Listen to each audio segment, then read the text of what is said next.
I should have known something was off when my parents started being nice to me. My name's Ria. I was 17 when my parents dragged me to Portugal for what they called a healing getaway.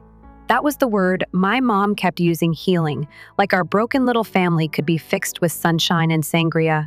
I'd been having a rough year skipping class, failing physics, fighting with a girl who used to be my best friend. Mom kept saying I was just emotional, like it was some flaw she needed to outgrow. My dad? He existed mostly in the background, head buried in finance reports and never looking up long enough to see the fallout. So when they surprised me with 2 round-trip tickets to Lisbon and said, "Just the 3 of us, a reset," I bought it. I actually believed they were trying. No siblings, no work calls, just us, just me. And at first, it worked. We wandered cobblestone streets, ate pasty-eyes de nata by the river, took cliché tourist photos in front of tiled walls. I smiled in those pictures. Honest to God, smiled. There was this one day on a ferry to Cascais where my mom held my hand and told me, "You're going to be okay, Ria." I believed her. The morning it all changed, I remember my mom wearing that deep red lipstick she only ever used for weddings and funerals. I even joked about it over breakfast. "You burying someone?" I said. She smiled. Tight, just feeling festive. We ate at the hotel buffet. Dad drank his usual coffee black, no sugar, pretending to read the paper while never flipping a page. Then, as we were packing up to check out, my mom said they were running down the street to grab souvenirs. 10 minutes, she said. Maybe 15. I stayed behind, scrolling through messages from my best friend back home. She was asking how my family therapy disguised as a vacation was going. I replied with a sarcastic selfie and a joke about my mom's lipstick. That was the last message I sent before everything collapsed. 10 minutes passed, then 30. Then an hour. I called them. Straight to voicemail. I texted. Nothing. I went to the front desk and asked if they'd seen my parents. The receptionist furrowed his brow, tapped his keyboard, and said, "Ah, yes. The couple from room 204? They checked out this morning. That couldn't be right." Checked out? I ran to our room. My key card didn't work. The staff let me in with a master key, and inside, nothing. No suitcase. No charger, no trace of me. My backpack was gone. So was my passport. It was like I'd never been there at all.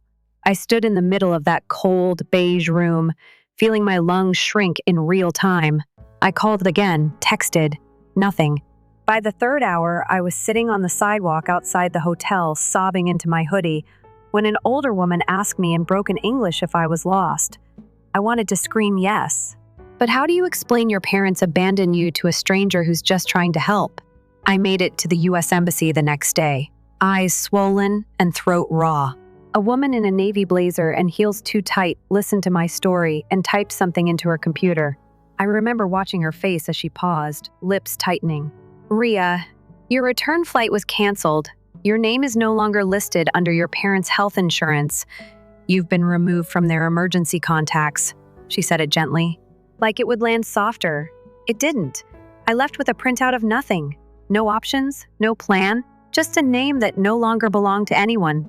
Back at the hotel, I went through my jacket pocket hoping, praying for a note, a hint, a why. There was something. A single folded scrap of paper. My mom's handwriting. "You're 17 now. Old enough to survive."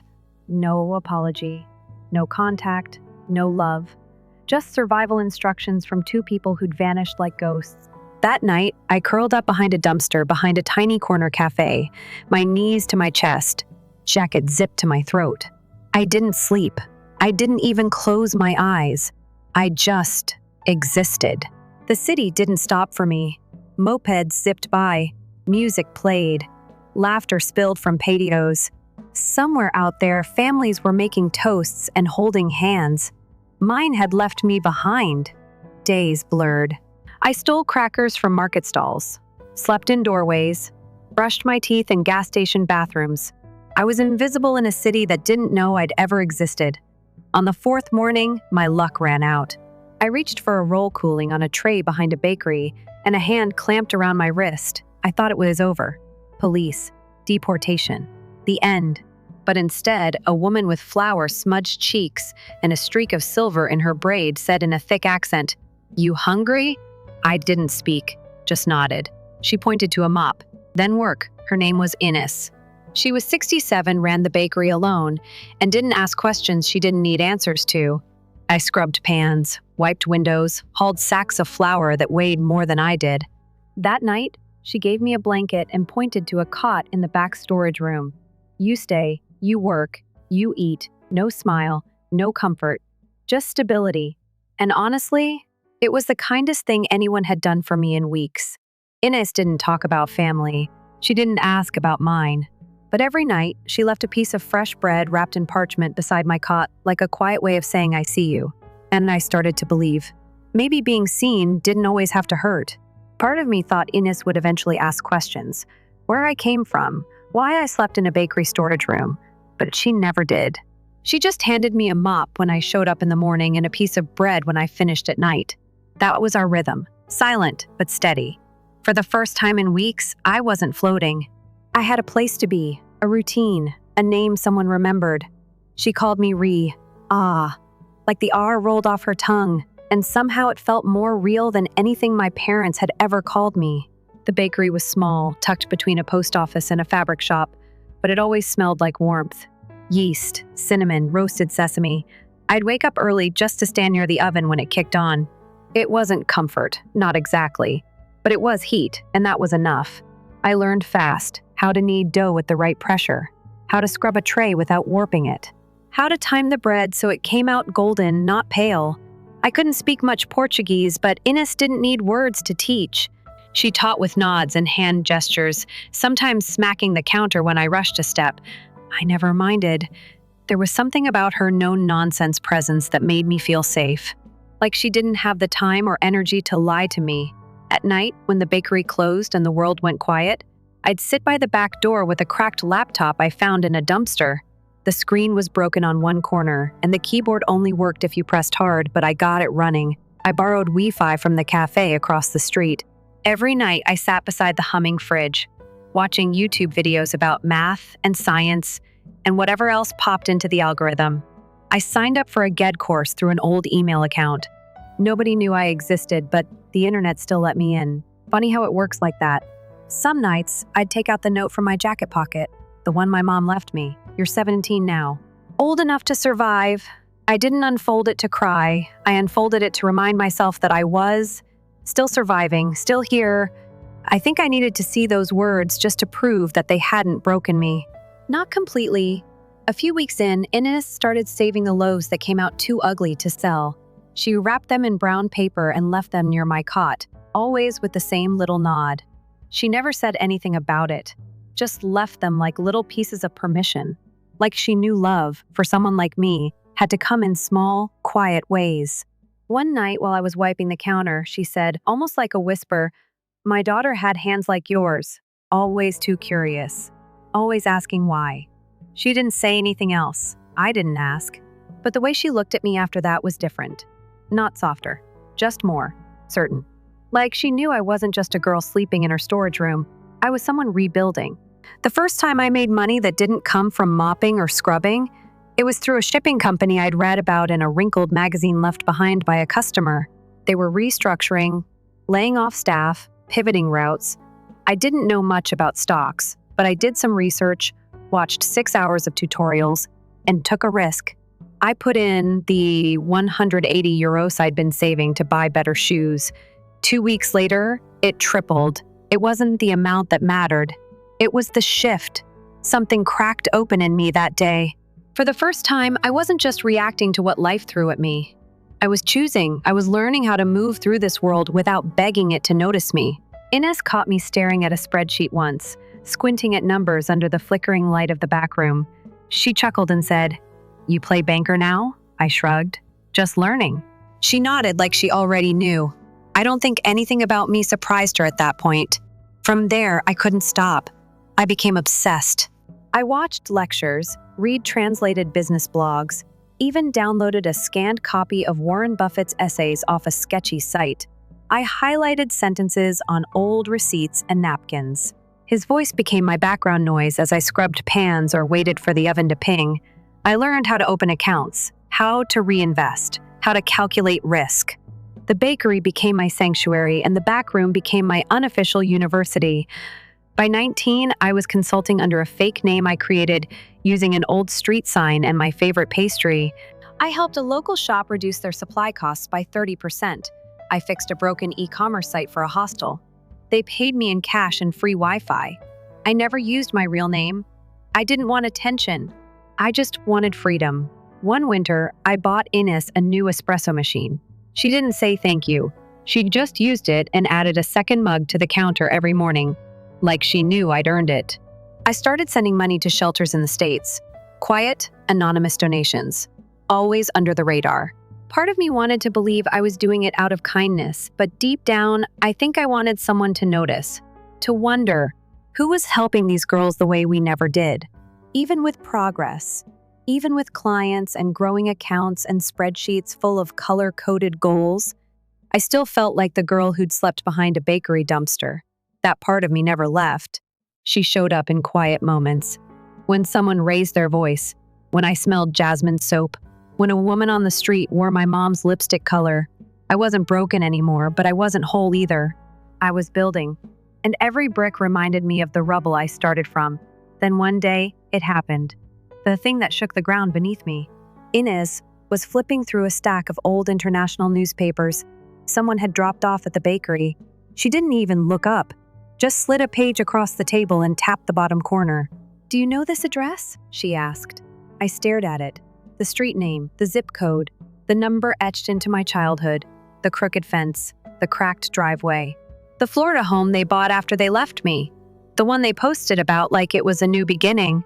The caption had said, "Fresh start, just us." It was in foreclosure. I leaned back in the wooden chair, chest tightening, breath catching like I'd just swallowed ice. I hadn't thought about that house in years, not really. But there it was, printed in black and white. Abandoned. Falling apart. I didn't cry. I didn't laugh either. What I felt was something sharper, cleaner. Not rage, not revenge. Control. And for the first time, I knew exactly what I was going to do. I didn't act immediately. That would have been too obvious, too emotional. And I wasn't that girl anymore. I sat with the idea like a cup of hot coffee, slow, intentional, waiting for it to cool just enough to drink. I researched everything I could about the foreclosure process. I didn't just want to react. I wanted to understand. The house wasn't just listed, it was scheduled for auction in 6 weeks. County-held, public, standard legal procedure. But to me, it felt anything but standard. It felt like closure wrapped in fine print. I didn't tell Ines what I was planning, not right away. But she knew something was shifting. I moved quieter, worked faster, stared at the screen longer. She didn't ask. She just started waking up earlier and keeping 2 cups of coffee ready instead of 1. I bought a flight under my business identity, different name, different story. A legal shell I'd built carefully over time. It was clean, untraceable, neutral, the kind of name that wouldn't raise questions.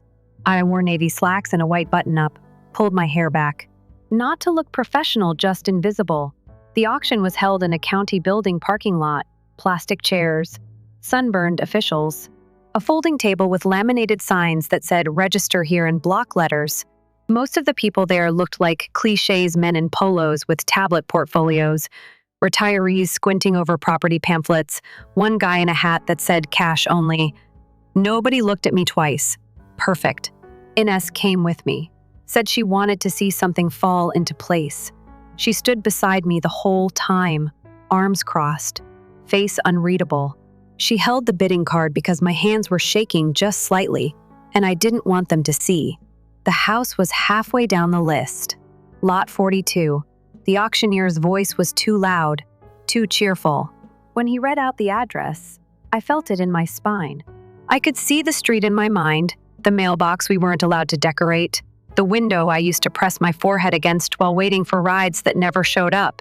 When the bidding started, it moved faster than I expected.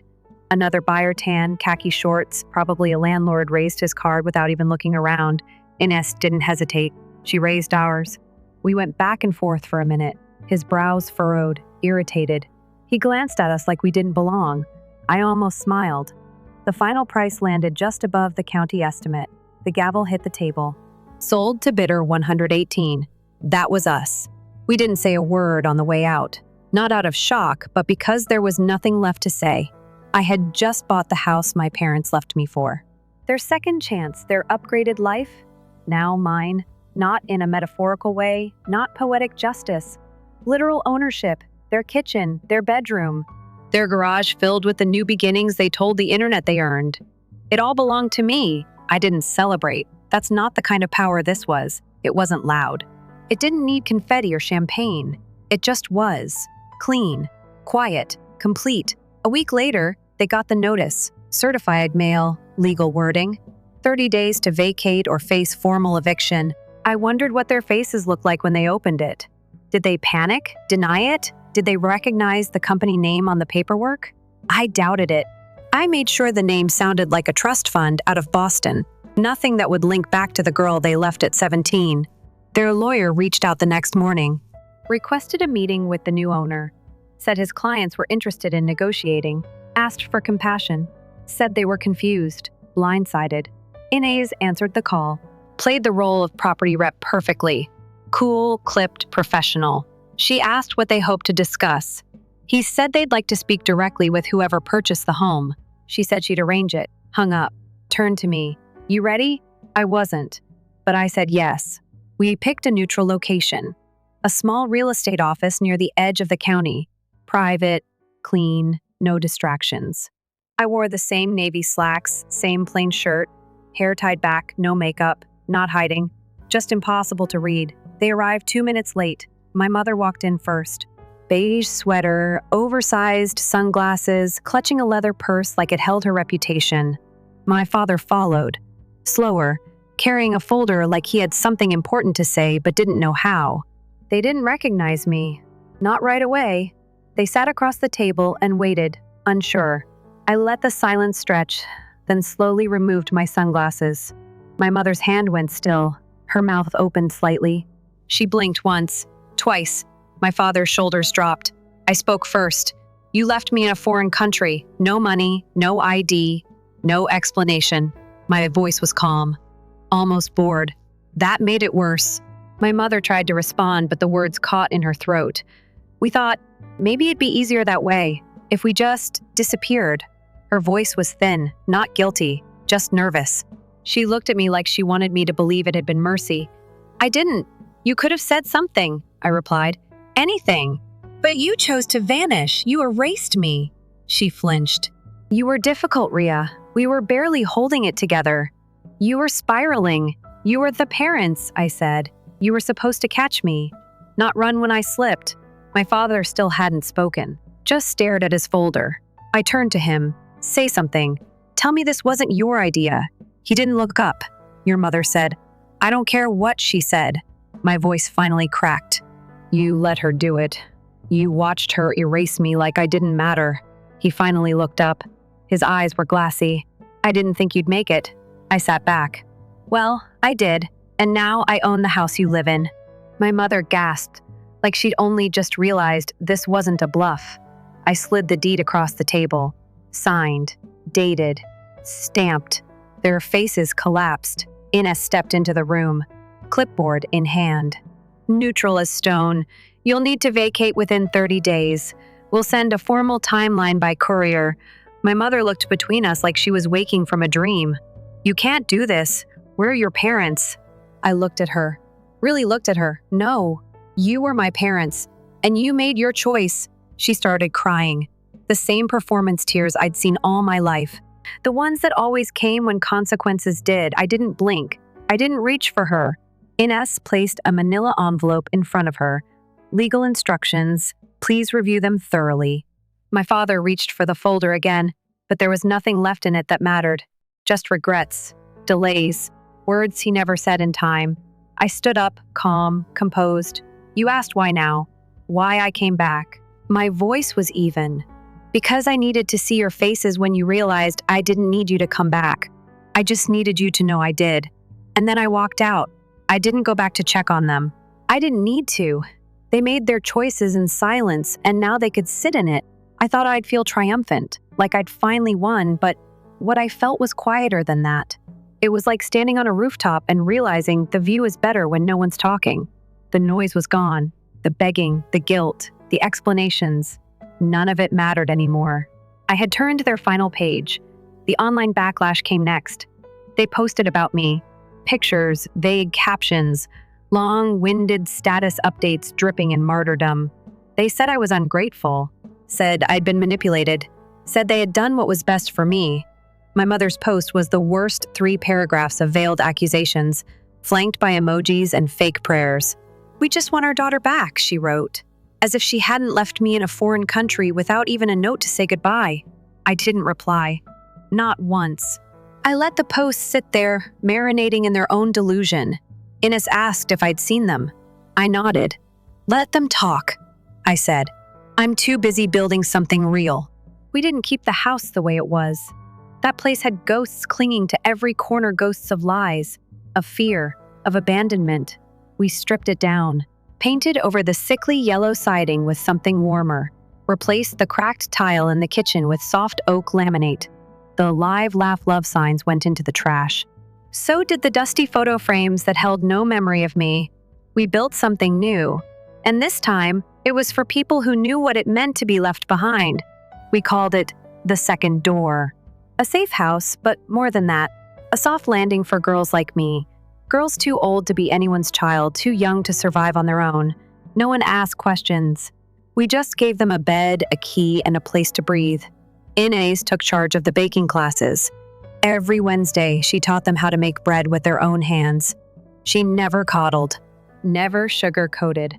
But she smiled more, laughed louder. The girls watched her like she was magic. I saw myself in them the way they hovered near the kitchen when something smelled good, the way they flinched when doors shut too fast, the way they held their breath waiting for kindness to turn cruel. But it never did. Not here. The first week we opened, 6 girls came through our doors. One cried when we handed her a new toothbrush. Another kept all her things in a paper bag, even though we gave her a box with a lock. The youngest one asked if she could stay just until Tuesday. She ended up staying 3 months. We didn't make speeches. We didn't promise healing, we gave them quiet. A warm light left on at night. Clean socks folded in a drawer. Space to grieve what they'd lost, and permission to imagine something else. Something better. I never told them my story, not all of it, just enough to let them know I understood. Sometimes that's all it takes. Not answers, not advice, just someone who doesn't flinch when you say, "They left me too." We created a schedule, rotated chores, shared meals, bought a big secondhand table so everyone could sit together. We hosted open mic nights in the garage, movie marathons with old DVDs someone donated. We built a little library in what used to be the master bedroom, the same room where my parents had once laid their heads and pretended they were doing the best they could. Now it had 4 bunks, lavender sheets, and a shelf of journals for anyone to use. There was something poetic about that. Taking the space they built for themselves and turning it into something better than they ever deserved. I stopped sleeping in the bakery storage room, but I kept going back. That place had saved me, and part of me still needed to stand in that warmth every once in a while to remember where I came from. Ines never mentioned it, but she started leaving a small roll on the counter whenever I visited. Old habits die hard. Money came in from grants, then from small donors who saw what we were doing and wanted in. I kept consulting on the side, still under the same business identity, still anonymous. I never gave interviews, never told the press the full story. I didn't want to become a headline, I just wanted the door to stay open. That was enough. One day, I came home late from a meeting, tired, distracted, not expecting anything. I walked through the front gate and stopped cold. There were shoes by the door. Dozens of them. Not messy, not thrown lined up neatly, like people had been taught to care for the space they entered. I stood there, looking at the shoes, my chest tightening in the best possible way. They weren't mine. They weren't my parents'. They weren't symbolic. They were just real, lived in. Proof that the space we made was working, that people were staying, that people were choosing to be here. Inside, someone was playing music through a phone speaker. Not loud, just enough to hum through the hall. I walked in and saw 2 girls curled on the couch, laughing over something I didn't hear. Another was in the kitchen, flipping through a recipe book. Ines was at the sink, humming under her breath. She looked up, saw me, and just said, "You look tired. Sit." No fanfare, no applause, just belonging. I sat at the table. She poured me tea. It smelled like lemon and something sweet I couldn't name. She didn't ask about the meeting. She didn't need to. After a while, she leaned back and said, "Still feel like you don't have a home?" I looked around. At the chipped mugs, the cracked tiles we hadn't replaced yet, the crooked painting one of the girls hung in the hallway. And then I looked at Ines, at the woman who didn't save me with speeches or hugs or promises, but with bread and silence and space. I shook my head. No, this is it. This is where I begin again. She didn't smile, not fully, but her eyes softened. Then let's keep building. And we did.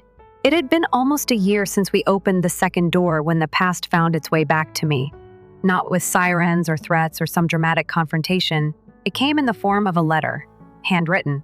No return address. Just my name on the envelope.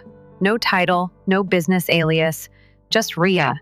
That alone was enough to make my chest tighten. I opened it at the kitchen counter while Ines was icing a tray of lemon pastries. Her hands didn't pause, but her eyes flicked up just once. I think she knew before I did that this wasn't just another piece of mail. Inside the envelope was a single page, folded twice. The handwriting was familiar, too neat to be anyone but my mother's. I stared at it for a few seconds, debating whether to read it aloud or burn it in the sink. Curiosity won. It always did. The letter was short, barely 2 paragraphs. She said they'd moved into a rental near the coast, said they were rebuilding after what she called the situation. She never used the word eviction, never apologized. Not directly. She said they missed me, said they were proud of what I'd made even if I had chosen to do it without them. She closed it with a request. She wanted to see me, just to talk. No expectations. I folded the letter back up and placed it beside my tea. Ines didn't ask what it said, just slid another pastry onto the tray and said, "There's no rule that says you have to open every door that knocks." I didn't answer right away. I thought about it for days, replayed old memories like scenes from a movie I never asked to be in. Them leaving, me waiting, the note in my pocket, the silence. But I also thought about the parts that came after. The bakery, the spreadsheets, the bunk beds and broken girls who learned how to laugh again. I thought about the kind of person I'd become and how far she stood from the girl they left behind. Eventually, I wrote back. Not out of forgiveness, not out of hope, just clarity. I told her I'd meet her. 1 hour, 1 coffee, neutral ground, no old houses, no nostalgia, just one final chapter. We met at a small cafe on the edge of town, public enough to feel safe, quiet enough to hear everything. I arrived early, of course. Wore a plain hoodie, no makeup, hair down. I didn't want to look powerful. I just wanted to look like myself. She arrived right on time, wearing sunglasses even though the sky was overcast. Her lips were pressed into that same tight line I remembered from years ago, the one she used to wear when she didn't want to say too much. She sat across from me slowly, as if waiting for my permission. I didn't give it. I just nodded once. Her hands shook slightly as she reached for her cup. We sat in silence for a while, the air between us filled with things neither of us knew how to say. When she finally spoke, her voice was quieter than I remembered. "You look strong." I didn't respond. She tried again. "I saw what you did with the house, the program. It's incredible." Her words didn't land the way she wanted them to. Not because they weren't kind, but because they were late. Years late. "You're proud now," I said, "but not enough to stay when I needed you." Her face crumpled slightly. "I didn't know what else to do, Ria. We were drowning. You were angry all the time. We thought maybe space would fix it." I stared at her. Space doesn't fix abandonment. It just confirms it. She looked away. Her hand trembled as she reached for her coffee again, then gave up. I think about that day all the time. What I said. What I didn't say. "I don't expect you to forgive me." I believed her. Not because she was crying or because her voice cracked, but because for once she wasn't trying to defend it. She was just saying it. Honestly, I didn't hate her anymore. That was the strangest part. I thought I would. I expected to sit across from her and feel the weight of every moment she left me behind. But what I felt instead was distance. Not the angry kind. The kind that comes from walking a really long road and realizing the person you used to chase isn't even facing your direction anymore. She asked if I was happy. I told her I was building. She asked if I'd ever come visit. I told her the door I walked through closed the day she left me in that hotel lobby. She nodded like she understood. Maybe she did. Maybe she didn't. But she didn't argue, didn't beg. She just said thank you for showing up. I stood to leave. She stayed seated, staring down at her untouched coffee. I walked away without looking back. Outside, the wind was picking up. Autumn had started to creep in, brushing everything with gold and quiet. I walked past a bookstore and bought 3 new journals, one for each new girl arriving this month. When I got home, the lights were on in every room. Music played softly from the hallway.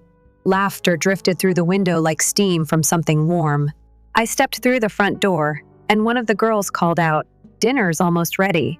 I smiled and slipped off my shoes. They were still lined up neatly by the door, a small mosaic of lives trying to reassemble. Later that night, Ines and I sat on the porch. She handed me a cup of chamomile tea and said nothing for a long time. Then she asked, "Was it worth it?" I thought about that question, let it settle in my chest.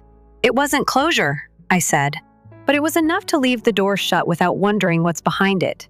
She nodded once. Then it's done. We stayed there until the stars came out. I watched the porch light flicker against the shadows and thought about how strange it is to build something beautiful from the rubble of what nearly broke you. The second door wasn't just a house.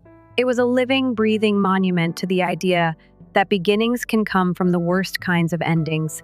That sometimes you don't have to forgive to move forward. You just have to outgrow the version of yourself that needed their apology. I didn't keep the letter. I burned it the next morning in the kitchen sink while the others were still sleeping. It didn't feel angry. It felt clean, like shedding skin that didn't fit anymore. I didn't need it as proof. My life was the proof. The girls who filled the rooms, the warm bread on the table, the sound of quiet footsteps and laughter echoing down the hallway. That was enough. That was mine. Time doesn't ask for permission to move on.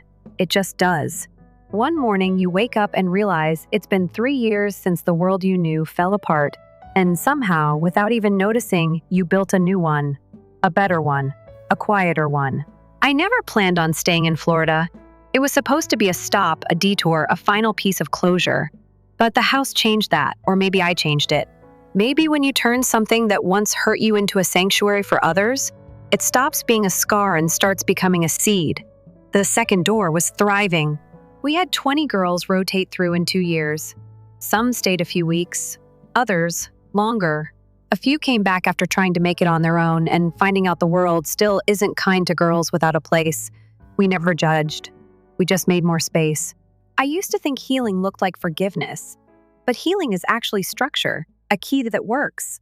A shelf with your name on it. Knowing you're allowed to knock on a door and be let in. That's what we gave them. That's what they gave me.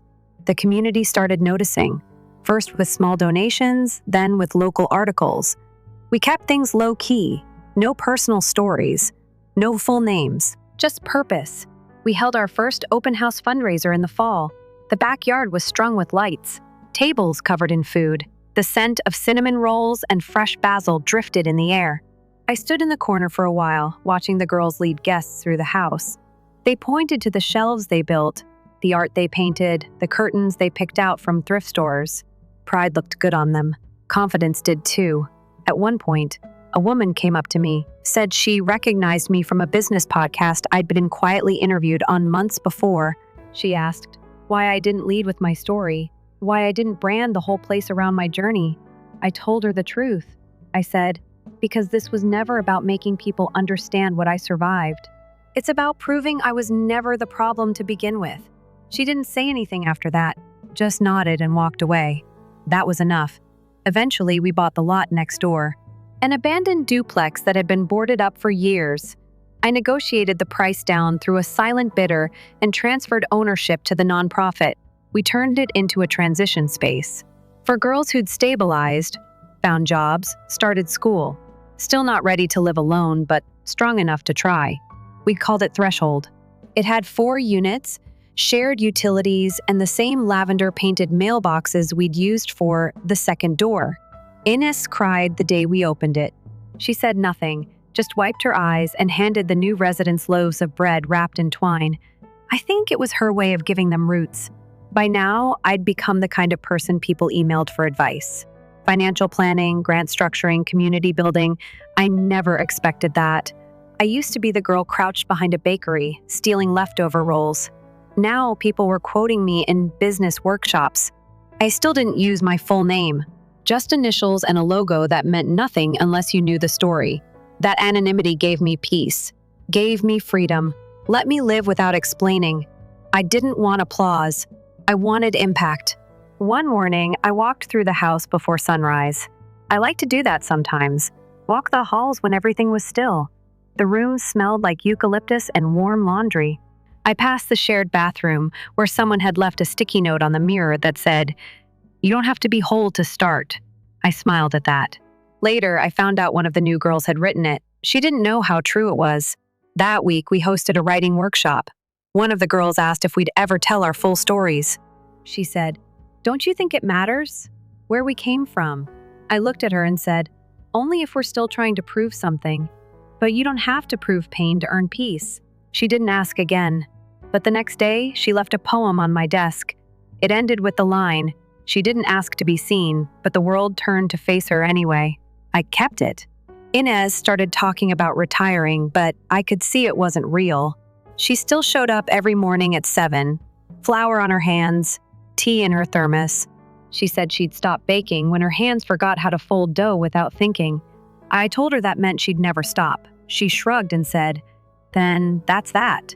Around the same time, I got an invitation in the mail, a family reunion, my father's side, the ones who'd quietly watched from the sidelines, never asking where I went. I held the envelope for a long time before tossing it in the bin. I didn't need to reopen old doors. Some rooms don't deserve a return visit. Instead, I focused on what was ahead. We started developing an online program, virtual mentorship, a toolkit for young people who'd aged out of the system, out of homes, out of safety. I wanted to make sure no one had to guess the way I had. No one should have to Google how to survive when love disappears. One night, after a long day of meetings and errands and accounting updates, I sat on the porch again. Same chair, same angle. The air smelled like sage and lemon. Someone inside was humming. Not even a song, just a tune only they knew. I looked around at the house. The chipped paint we still hadn't fixed, the overgrown herb patch near the fence, the light in the kitchen window where someone was washing dishes and probably thinking about their next step. And I realized something I hadn't been able to say before. I wasn't the girl they abandoned. Not anymore. I was the woman who turned abandonment into architecture, who built safety into walls they never meant for me, who planted second chances into every floorboard, every doorknob, every warm meal handed to someone too tired to pretend they were okay. I don't need their names to be known. I don't need their faces remembered. I don't need my story shouted from rooftops, because the proof is in the echo, the way the girls laugh in the hallway, the way they lock their doors and actually sleep, the way someone brushes their hair in the mirror without flinching. That's the legacy, not the hurt, not the trauma, not the fall, the rebuild. So if you ever wonder what happened to the girl left behind at 17, this is it. I didn't just survive, I returned, not to beg, not to explain, to build something so full of light that not even the darkest parts of my past could cast a shadow anymore. And that, finally, was enough. Story 2. They only set 5 dishes, not 6, for Thanksgiving. I stopped at the dining room's edge and let my gaze to rest on the table. We had been using the same table for years. There was a bowl of artificial eucalyptus in place of my seat. Silence and a white candle. Ava laughed as she walked in 20 minutes late, wearing a high-end coat and a voice that could fill a room. "Loud enough for everyone to hear," she said. "Elena," remaining straightforward. "I understand." It sounded like charity in her tone. Without a word, I sat down opposite her, telling everyone about her recent promotion and how her employer praised her as having the sharpest intellect in the room. She dominated the meal as if she were holding court. Mom smiled. Dad gave a nod. Her business card was even requested by my uncle, who has no birthday memory. I didn't get any questions. It has nothing to do with the lengthy flight I had to get there. Not regarding the work I failed to publish online, not even my behavior. Ava leaned closer at one point. Sweet but abrasive enough to hurt is voice syrup. You've taken a 5-year hiatus from the grid, which is sort of pleasant. There was laughter. Nobody intervened. I didn't recoil. I did not defend. Since I already knew something she didn't, I just lifted my glass, took a sip, and let the moment go. She was boasting about that sparkling salary. I haven't signed it yet, not in this place. Allow them to chuckle. Allow them to undervalue me. Again, later, the quiet would seem even more deafening. They believe I'm straying, not just between occupations, but also between decisions and lifestyles. To them, trying to figure things out is a recipe for disaster, for abandoning what they referred to as a perfectly decent course. In actuality, I left something that appeared to be successful on paper 5 years ago, but it felt like it was eroding every day. The salary was substantial. There were windows in the office. Many participants at the meetings grinned with their mouths, but never with their eyes. One of them was Ava. Unless she needed anything, she never recognized that she worked 5 stories above me. Make the slide deck better. By morning, run the numbers. Give the impression that I came up with it first. And until I didn't, I always did. I shut down my laptop one morning. I turned in my badge. I left the inbox full of unread accolades and the name on the office door. No significant announcement, no email of goodbye, just a private pledge and a clean departure.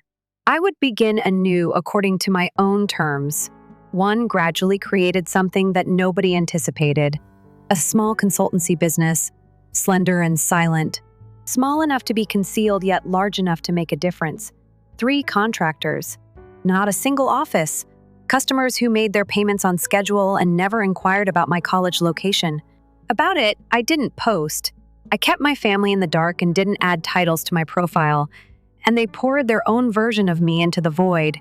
The dreamer, the dropout, the one that didn't land.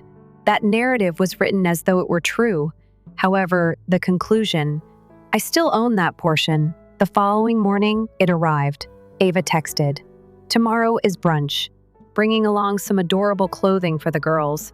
No question, no context, just a command, adorned with glitter. I spent some time looking at the screen. It had been years since I'd seen her outside of family gatherings. We didn't ever get coffee, never gave a call. When was the last time we spent time together alone? She had specifically inquired if I still freelanced. I intended to disregard it in part. I already knew where she worked, so another part didn't. 2 weeks prior, I had looked over the quarterly figures for her department. She was one of the inefficiencies that my firm had been called in to address. She was unaware. Naturally, my name never appeared in her email, only on the contracts, only on payrolls, and only on approvals. I said yes because she believed that I was invisible. Yes. At what time? She answered right away, as if she had anticipated my obedience to Marty, Hazel, and Pine. Avoid being late. Pine and Hazel, naturally, people went there in order to be noticed. White dishes that are crisp, windows with sunlight.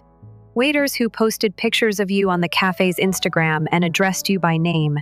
After setting my phone aside, I made my way to my closet. Simple lines, sturdy shoes, and a tool sharp enough to cut through that table if necessary were all I needed. She desired a show. I would give her one, but not because of the part she gave me. Pine and Hazel had the scent of polished ambition and lemon zest.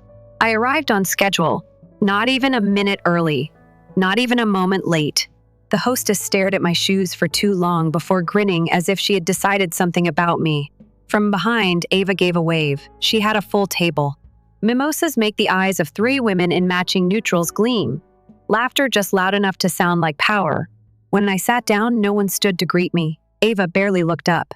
"Hey," she said, like dragging out the word made it sweeter. "We were just talking about dating apps." Lena's off the grid. She probably still thinks swiping is for credit cards.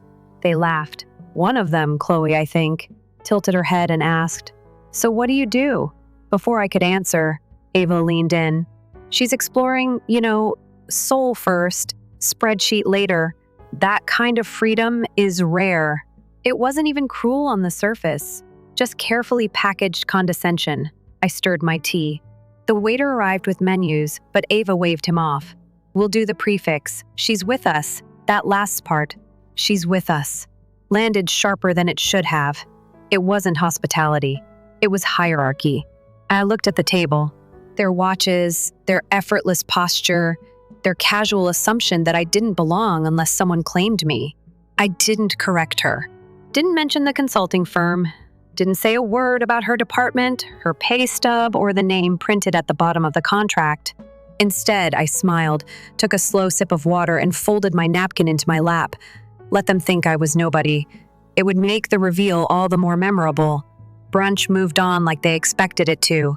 The women swapped stories about conferences and clients, about partners who didn't pull their weight and interns who cried when criticized. Ava was in her element, loud, polished, performative. I let her talk. Let the choruses come and go, smiled when appropriate, nodded when needed. I let the version of me she painted live a little longer, and then, without warning, the waiter returned with a leather-bound check presenter. He placed it in front of me. Already covered, he said, with the kind of ease that made it clear this wasn't unusual. The card on file from Caldwell Strategies handled it. That's the firm, right? Ava blinked. Hold on, Caldwell. What? The waiter seemed bewildered, then clarified. It's who booked the table. Caldwell Strategies partner account. They come up here regularly. Your name is Ava, right? Her face didn't move at first. Then something flickered. A twitch behind the eyes. Recognition. Fighting with unbelief. Yes, that's me. She stared at me. Really looked for the first time all morning. I didn't recoil. I didn't explain. As if it were normal, I just grabbed the check, opened it, and looked at the sum. Curious, one of the women leaned forward. You and Caldwell are together. What are they doing? I put the receipt back inside after folding it. Performance was controlled by us. All I said was that. I got up, straightened my jacket, and turned to Ava, grinning as softly as silk. If you would want to pay for dessert the next time, please let me know. You'll be spared the surprise. Then, to give her time to process it, I walked out gently. The sight of my name was not new to Ava. She just never considered reading it. Corporate had sent her a performance letter weeks prior to brunch, a typical evaluation that is well written and includes milestones and action items. She boasted on LinkedIn about it. I'm honored to have been chosen for this important project, eager to develop. The autograph at the bottom was never mentioned by her. Partner L. Caldwell. On the cover letter of the company to whom her employer had contracted for department analysis, it was put in bold. The bullet points were read by her. The formatting pleased her. In a team meeting, she even cited one of the sentences. However, the signature, she never thought of that, so she quickly brushed it aside. Her KPIs could have been shaped by Lena, the sibling she made fun of for not applying her degree, her deadlines and eligibility for bonuses. HR had included her in a compliance meeting a few months prior. It was standard procedure. They already had Lena's firm on retainer. Without blinking, Ava signed the acknowledgement form at the bottom of the contract. The same name, the same initials, Caldwell, Lena. However, you lose your ability to perceive someone properly after years of demeaning them. You give up on the idea that they will ever surpass you. Therefore, she didn't notice it even when she did. And now, sitting at a table she believed to be hers, she watched me go without saying anything. She was aware not because I informed her, but because the check had just been paid by the signature she had disregarded. Ava was grinning when I turned back to face the table. Too quick, too broad. Hold on, you're employed there? She continued, attempting to laugh as though we could all laugh at this mistake. Although she spoke softly, her hands said volumes. One was leaning on her cell, tugging, folding, and tugging again. The other fidgeted with the edge of her napkin. I took a seat again. I said, I don't work there. I constructed it. The waiter, who was still carrying a tray of empty glasses, halted as if he had sensed the shift in the air, and the table fell silent. Ava gave 2 blinks. The one with the flawless lipstick, Chloe, leaned forward. Hold on, are you Caldwell? The consultancy company. Ava. I take it that's your payroll company? Ava made a noise. A combination of coffee, laughter, and silence. I sipped my tea slowly. We've collaborated with multiple departments, I said quietly. The it division, however, it's a personal one. The woman on the other side of me opened her eyes wide. Ava opened her mouth, but nothing came out. I grabbed my handbag, looked at my phone, and got up. Thank you for breakfast, ladies. Ava. Always enjoyable. I didn't hold off till I heard back. Since the speech lacked the strength, I didn't require one. It was in the way the laughing ceased and in the quiet. No one filled it in the manner. And as I turned to go slowly and steadily, I knew something without turning around. It had just occurred to Ava. There is no respect. It has been given back. That evening, she made a call. Not immediately. Hours later, long after the waiter had emptied the last glass, after the sun had set behind the trees and the shadows made everything seem smaller, not in the quiet after brunch. Once my phone buzzed. However, I picked up on the third ring. I was interested in what version of the truth she would attempt to present, not because I owed her anything. Hey, she said. Thus. I thought that was strange. I didn't answer. Let the silence last. I simply didn't know, really. We wouldn't have heard what you had to say. She didn't say she made fun of you, you know. She remained silent, acted as though you were a joke. She didn't use the word humiliated. Why didn't you ever explain your work to us? As though intent could be concealed by volume, she asked in a lowered voice, observing the city lights flickering through my window while leaning against the counter. Did you not hear? I said. You were occupied with crafting the narrative that suited you. Quiet. Then, Lena, let's just agree that this stays at that table. Really, though, it has little to do with air. There it was. No apologies, no shame. Just be afraid. She might now be held responsible for my erasure, but not that I had been removed. Don't worry, I replied. The contract is self-explanatory. She took a while to answer. She might have assumed I was bluffing. Perhaps she knew I wasn't, because I wasn't trying to be understood for the first time in years. She was. Our next encounter took place behind a screen. 5 minutes early, I signed in to the quarterly audit presentation. The meeting room on my screen was deserted, as usual. Chairs and walls are clean. In the center of the table is a carafe of unopened water. Then Ava entered and the camera blinked. She took a while to notice me. She held a leather folder as if it gave her authority while she spoke to someone off screen. She then raised her head to see my face in the monitor. She continued to smile. Not right away. Before slipping slightly at the edges, it froze and inclined. Let's get started, I said, voice calm. This session will cover division, spending, and accountability across Q3. No one else in the room spoke. I clicked to the first slide. A breakdown of department inefficiencies. Ava's name appeared twice, once under pending review, once under recommendation, restructure. I didn't flinch, didn't raise my voice. I basically walked them through the data, the overages, the missed objectives, the quiet where leadership should have stepped in. She scrawled notes like she could reverse it with enough ink, but we both knew the paper trail was clear. At the end, the director praised me. One of the partners nodded and asked whether we needed to escalate. I grinned. No escalation, just documentation. That was the moment Ava discovered something no breakfast table had ever taught her. This wasn't personal. It was professional. And in that room, under those lights, with my signature already on the file, she wasn't my sister. She was my topic. It occurred silently. No shouting, no announcement. It's only a memo. Ava was put on review while a further audit was conducted. Clean, almost antiseptic, were the words. A few sentences about departmental oversight, procedural assessment, and internal threshold noncompliance. However, I understood their meaning. Her advancement was put on hold. Her permission to travel was revoked. Until further notice, access is restricted. Her schedule, which used to be filled with leadership training and calls, started to appear empty. She sent one SMS. Are you responsible for this? Since it wasn't retaliation, I didn't respond. It was a reaction. She contributed to a system that believed some individuals were unimportant. Quiet employees who valued volume over value and performance over contribution were eliminated as a result. The system was now observing her. She began arriving early, staying late, and checking items that were previously beneath her. However, because the emails had already been deleted, The reports had already been examined, and the person holding the mirror up to her choices had already done so. It was too late for that at this point. She didn't have to justify herself anymore. I was identified as an external auditor at the subsequent leadership sync. She didn't say anything during the meeting. In that stillness that comes after exposure rather than accusation, I shut down my computer before they were done. I got something basic. She didn't have to fall for me. All I wanted was for her to see her position. No cheers, no gratification, fair repercussions.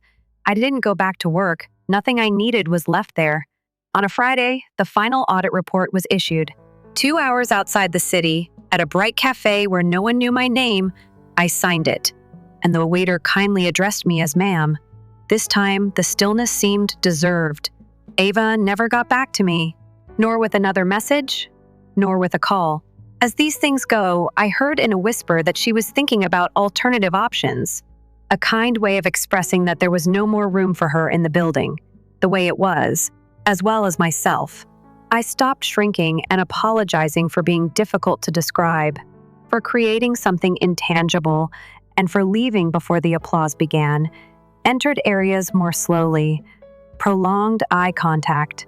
When someone inquired, let the quiet continue. What do you do too? Therefore, the response was no longer required to be a whole phrase. It was evident in my demeanor and the fact that I no longer need the crowd to cheer, just so I wouldn't have to choose who I was. I went by Hazel and Pine once again a few weeks later. Simply life. Not intentional. There was Ava. She didn't first see me, but when she did, our eyes briefly met. I continued to walk as she averted her gaze, not with pride, not to exact revenge, but because I no longer required her approval. I couldn't be rewritten by her. Not right now. Never again. They no longer inquire about me. Not on Thanksgiving, not in casual talks, not even when it comes to family group texting, when quiet sometimes speaks louder than insults. And that's okay because I feel entire now without having to be talked about. I discovered that public apologies and spectacular displays aren't always necessary for retaliation. Sometimes it comes subtly, in the silence of a well-balanced room, or in the expression on someone's face when they realize who you've always been. Ava doesn't have to apologize to me. I didn't need the firm to terminate her since she had already stated everything she needed to say when she became silent. They were not obliged to. She removed herself from a form of authority that was never intended to endure. For my part, I brought back something she would never be able to handle. My own interpretation, my own name. Without hesitation, I signed. My own existence was no longer justified, no longer disregarded. I didn't have to yell, didn't have to prevail. All I had to do was quit playing the role they had written for me. At brunch, they chuckled. Unconcerned, I signed the check and left. Story 3. My dad would only say this when introducing us to new people. This is our prospective attorney, Lena. I'd become if I was there. This is her sister, too. No context, no name. It was only a dim shadow in the corner. I thought I could have dreamt it. Perhaps I was being overly sensitive. The graduation celebration followed, though. It was 2 years ago. Lena's graduation from high school. The entire family arrived with stiff faces and colorful hues. The banner didn't even have my name on it. During his speech, my father addressed my one, and just a star. My distance was 3 feet. I stopped debating after a while. I ceased to inquire as to why my acceptance to college had not been posted.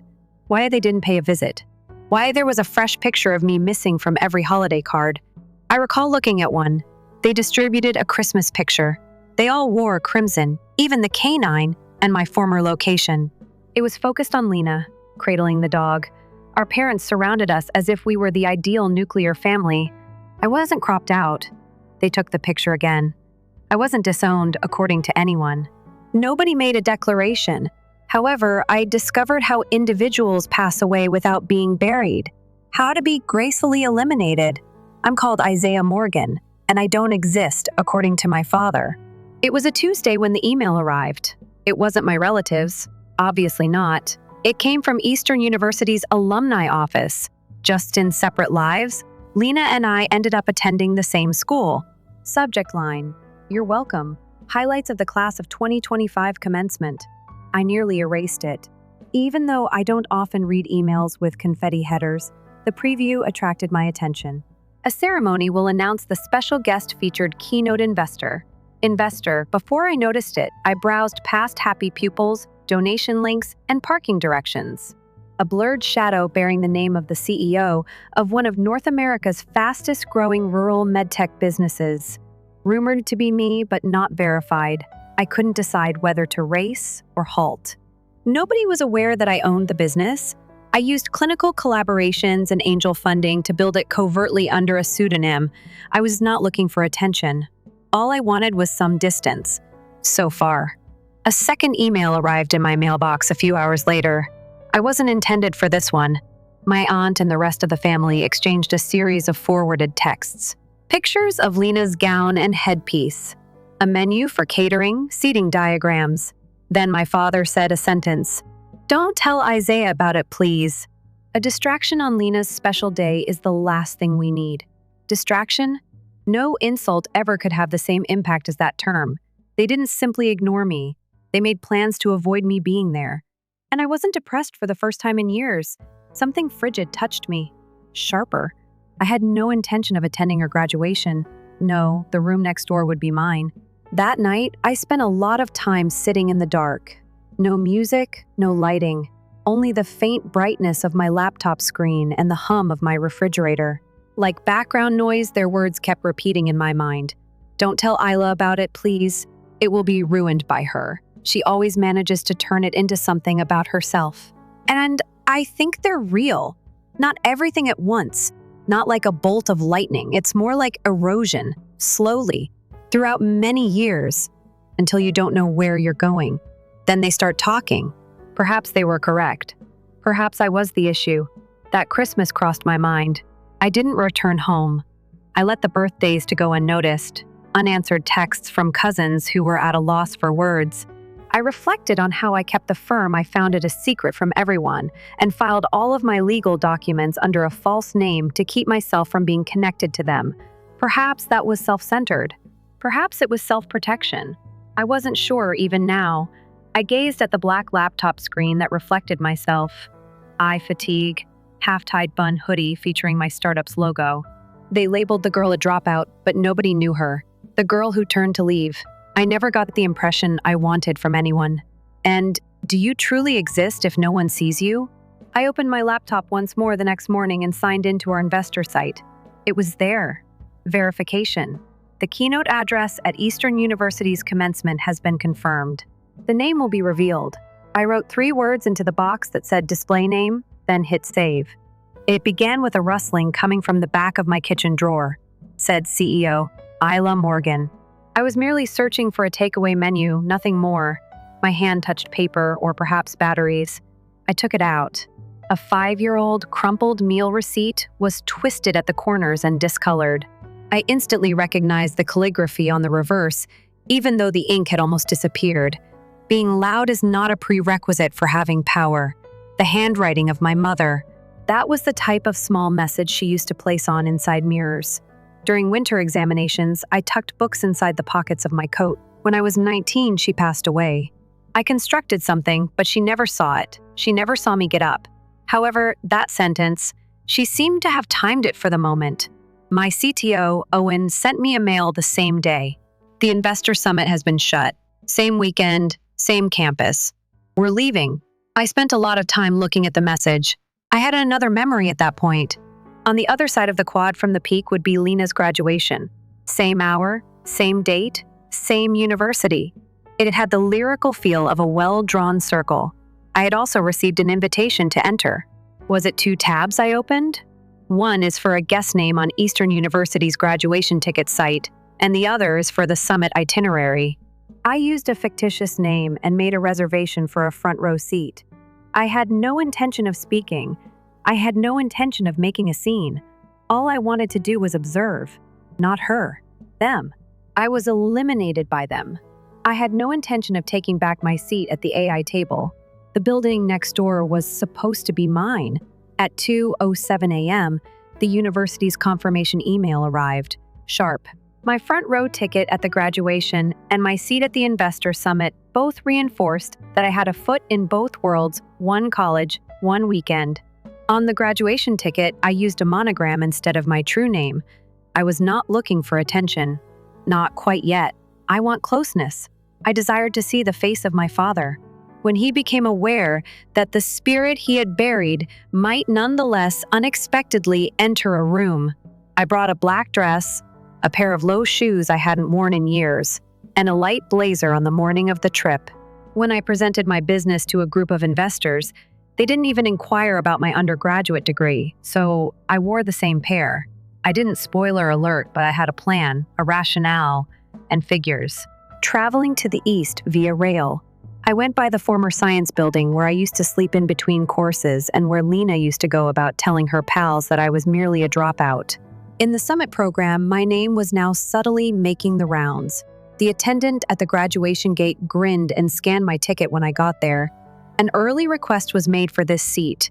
First row reserved. It appears that someone truly wanted you here. I returned the smile. I suppose they did. Third from the aisle, I took a seat. As the kids streamed in, the sun slapped the back of my neck. I went unnoticed. I saw everyone, but not yet. And behind me, I could hear my father speaking to security in a quiet, authoritative voice. My dad was pacing at the doorway, chatting to someone who had a radio and a clipboard. His voice was harsh and controlled, the type he used when he was about to remove someone without ever lifting a hand, yet it wasn't elevated. I lowered my head. He avoided looking at me. Not right away. Simply looked down the rows with the same disillusioned squint he applied to me the day I permanently departed. The usher approached. Could you please confirm your name on the seating record, MAAM? I gave the ticket to her. She grinned and nodded. Went ahead 2 rows. My sister was sitting there with the grads' hats tilted just right and their gowns ironed to perfection. She had the same appearance. Perhaps more refined, perhaps colder, however, I was familiar with such term. The one she donned during her performance. She always performed the role well. A professor walked by, ceased, did a double take after giving me 2 quick glances. Wait, he muttered. Le Morgan Metasphere is your ELA, correct? I didn't respond, simply grinned a little. I read your medical infrastructure case study. Outstanding effort.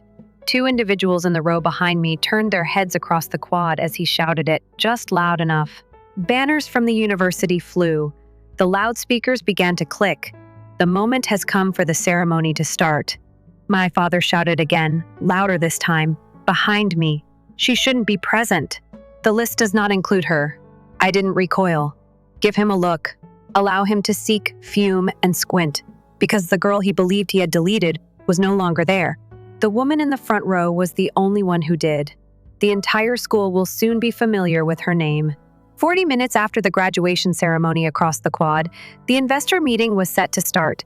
The name of my firm was already on revolving banners within the glass amphitheater. Meta, Sphere, Wellness. Final keynote. How everything was subtly impacted by one startup. During the 3rd address, I snuck out as Lena's department head was about to take the podium. Before my father realized that I had been directly in front of him backstage at the summit, my seat was empty. The last slide deck was given to me by my assistant. Ready? They still have no idea what you are. The CEO is perceived by the dean as a recluse Harvard type. I flipped through the slides and nodded. Measures and data, forecasts, everything is clean and sturdy. However, something was lacking. I got the file open, stumbled over the last slide. It just said thank you on the closing screen. Simple, .secure, ignorant. I entered a new title and erased it. Morgan Eastern University's class of never was hammered by me. Then you erased me under smaller, so I created something long-lasting. My helper blinked as she looked over my shoulder. That's brave. It's truthful. She didn't dispute. I gave my screen reflection one more glance, hair secured. No cosmetics. Just a name and a black jacket. They made an effort to keep the outdoors quiet. I heard applause. It had to be an indoor graduation. The keynote was being introduced. Please welcome Metasphere's CEO and founder. Lena's professor leaned in and whispered something to her at the same time that cameras were clicking and heads were turning. I stepped out into the lights as her eyes grew wide. It didn't feel hot under the lights. It didn't feel like a high stage. I didn't feel insignificant. Without a script in hand, I took the stage. Only my name. At last, My true name appeared in large white letters on the projector behind me. CEO of Metasphere Health, Isaiah Morgan. Just for a second, nobody gave a clap. They were making connections, not because they weren't impressed. First, there were whispers, then phones. Then, in silence and panting, the room came to the realization that they had been using my writing for years without ever identifying the author. I cleared my throat. No one in my family believed I could complete anything, so I created Metasphere. They weren't totally incorrect either. I never completed college. Thanksgiving dinners were not finished by me. I never became the daughter they desired. Hold on, however, I complete this. Click. The following slide are rural health expansions on a map, tiny communities. Now, infrastructure and access are pulsing through empty clinics. Click. Medical facilities. With lives we had partnered, we were already different. Click. A blurry picture of me taken 6 years ago. Soldering prototype wires in the hallway of my dorm room. No funding, no lab, no applause. I glanced out over the crowd. University trustees and industry leaders. Lena's professor was one of the students sitting next to a junior faculty member in the third row. His gaze expanded. He looked at Lena, who was still wearing her gown and cap. Back to the stage after that. She is your sister, but you didn't tell me that. Just loud enough for the microphone to pick it up, he said. Lena tensed. He faced the stage once more. Nice work, CEO. And that was the moment, not the applause that followed, not the standing ovation, not even the emails I'd get later that night from people who once ghosted me. It was that one line from the one person she wanted approval from, the one moment she couldn't control, the one sentence that didn't belong to her. I didn't look at her directly, but I knew she was watching, and I knew my father was somewhere behind her, seething. I didn't need to say a word to them because the truth had already spoken, and this time it had a microphone. I left through the back entrance. No press, no photos. Just the echo of applause still humming in the glass panels behind me. I didn't wait for congratulations. I didn't linger for the reception. I didn't need to. By the time I reached the hotel lobby, my phone had already begun to buzz. 37 unread messages. 6 missed calls from unknown numbers and 1 text from my cousin. Was that you on stage? Dad nearly choked. I didn't respond. I didn't need to. A clip of the moment had already gone viral. The line, "Nice work, CEO," was being replayed, quoted, subtweeted, reshared, and in every repost there I was standing at the podium with nothing but my name and the silence I'd carried for years. I didn't post about it, didn't tag the university. He didn't mention my sister, but I knew they saw it because hours later, Lena's graduation photo disappeared from my father's Facebook page, replaced with an old quote about humility. Classic. My sister didn't tag anyone either, didn't put her normal thank you to my great family caption. Just one filtered picture. No grin, no context. I didn't talk to them, didn't respond their stillness with loudness, but they heard me in the hallways where my name had been obliterated, in the rooms where they never expected me to walk again. In the words of others, professors, students, strangers who now shouted the name they previously attempted to bury, Isaiah Morgan, CEO, not their shame, but their burden, but their failure. Just the lady who stepped in, stood tall, and didn't look back. The Monday following the conference, my email was filled again. Not from venture investors, not from press, from family. Not directly, of course. That would need to be acknowledged. Responsibility? No. They arrived in the guise of courteous curiosity. My second cousin sent me a note. "Hello, Isla. A long time. I just saw the keynote video. Whoa! Do you have any plans to hire interns this summer?" An email from a buddy of my father's from college. "Greg said you created a healthcare initiative. I'd be delighted to connect. Our kid is searching for possibilities after graduating." Then came the most audacious of all. The boyfriend of Lena sent a message. We had already met. Now he seldom said hi. "I didn't know you owned the Mesosphere. Very amazing. If you ever plan to assemble a legal team, please let me know. Lena is not mentioned. Don't apologize. Only doors opening." The same ones that 10 years ago they attempted to close in my face. I forwarded one mail to my assistant, but I didn't reply to the majority of them. "Add this to your list of things not to do in this lifetime," she responded with a smiling skull emoji and a thumbs up. I didn't miss the irony. They referred to me as a dropout, told me that I would be fortunate to maintain a desk job, cautioned me against tarnishing the family name, and now they want me to have a desk job. They would remember the day I became their lost chance, but they didn't see the time I became their warning. What's the best part? I didn't raise my voice. I merely set the standard higher. They acted as though I didn't exist. Silence instead of obscenities, smashes, or shouts. There were vacant seats and group shots that, for some reason, always stopped exactly where I was standing. They didn't brutally destroy me. Like you, they eliminated me. Pencil eraser. Calm silence. Intentional. Until even I began to question if I had ever been listed there. And when I eventually turned to go, no struggle, no parting remarks. They viewed it as a relief, as if the family had been restored. I allowed them to keep that version for years. Allow them to sit in rooms and say things like, "We haven't heard from Eisler in ages," and give them the impression that I had vanished, like I was some distant relative, rather than a sister, a daughter, or a soul they had decided to forget. However, the truth never remains hidden, not when it creates something more powerful than blood. They were unable to conceal themselves this time. My name was mentioned in keynote addresses and in brochures that were cited on news websites. It was impossible for them to scroll past. They couldn't act as though they didn't notice. That was the silent retaliation. Never once did I request a warm welcome back. I just ensured that I was there wherever they turned. They now had to Google the lady, not the girl they brushed aside or the failure they muttered about. One has a legacy of her own. And this time, despite their best efforts to turn away, I left an impression. I didn't return to the home, not even when my father used a relative to spread the message. Something about family being family and moving on from the past. He wasn't trying to apologize. He was referring to image control. Furthermore, I had no curiosity. I couldn't find anything there. Not the room where the wallpaper is peeling, not the shelf that formerly held my childhood awards, not the garden my mother used to care for. It is now bitter in the summer heat and overgrown. However, I did come back, not in the manner they had hoped. I used our technology in courses, repeating my early findings in whispers amongst professors and board members who used to seldom see me, and I went back to every corridor that now resonated with my name in clinics around the nation. They were unable to claim me. They were unable to comprehend me at all, and it was the last present. I had turned into something they couldn't control, change, or mold to fit their preferences. I received a handwritten message from an Easton professor. Your keynote has been added to our ethics curriculum under Legacy and Resilience Legacy, he stated. It's funny how weighty that word used to feel, like something I couldn't get my hands on. It was mine now. Voiceover. The last shot.